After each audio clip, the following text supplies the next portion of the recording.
Time is certainly our greatest asset. The human race has an average of a 6-second attention span. Imagine all of your moments fractured, broken. If time is our greatest asset, attention is our greatest resource. So to be free is to be aware of your attention. Clinging to the pleasure of endless stimulation, whether through phone, through physical, through mental, emotional, whatever it is. Dopamine is the feel-good, make you happy chemical that it's really a reward chemical. It's the thing that causes rats to go over an electrical pad to have some pleasure. By pleasure, I mean brain stimulation. And so sometimes even if something is not good for us, we continue doing it. And that's the story of dopamine addiction.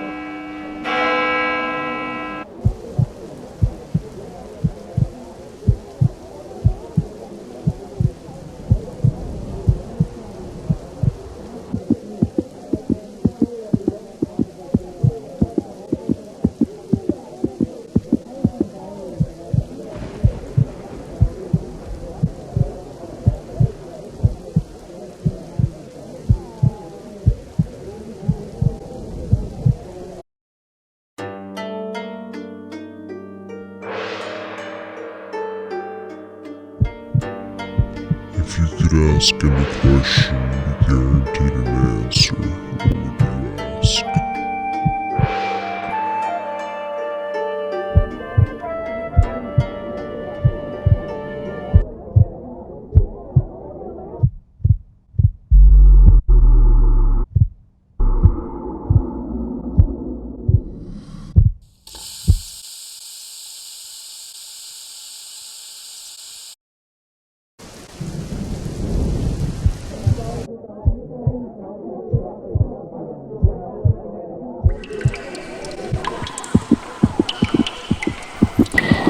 The mind wants to find fulfillment in something, especially whatever it has its attention on.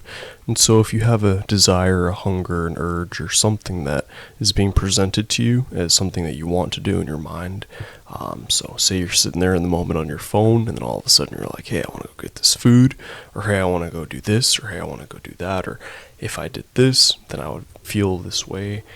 All those different suggestions that the mind brings up are all empty.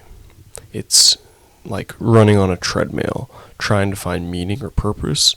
It's temporary instant gratification, but long-term emptiness. And so, in order to find fulfillment in life, you have to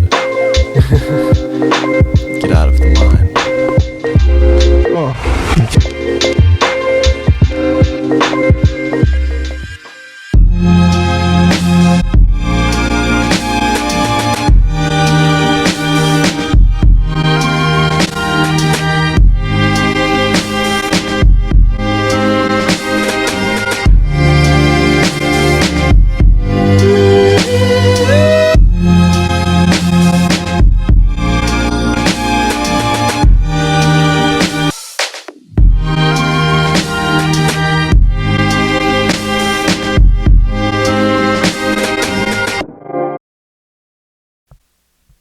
Thinking has become a disease.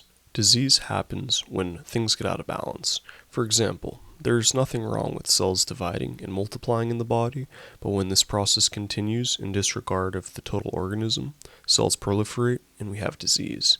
The mind is a superb instrument if used rightly. Used wrongly, however, becomes very destructive.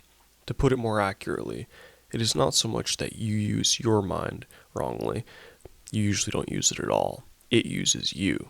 This is the disease. You believe that you are your mind. This is the delusion. The instrument has taken over. I don't quite agree. It is true that I do a lot of aimless thinking, like most people, but I can still choose to use my mind to get things accomplished, and I do that all the time. Just because you can solve a crossword puzzle or build an atom bomb doesn't mean that you use your mind. Just as the dog loves to chew bones, the mind loves to get its teeth into problems. That's why it does crossword puzzles and builds atom bombs. You have no interest in either. Let me ask you this. Can you be free of your mind whenever you want to? Have you found the off button? You mean stop thinking altogether? No, I can't. Except maybe for a moment or two. Then the mind is using you. You are unconsciously identified with it, so you don't even know you are its slave.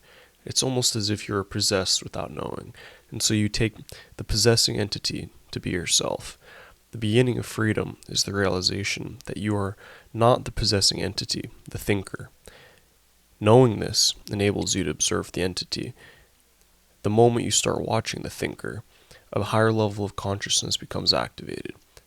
You then begin to realize that there is a vast realm of intelligence beyond thought. That thought is only a tiny aspect of intelligence.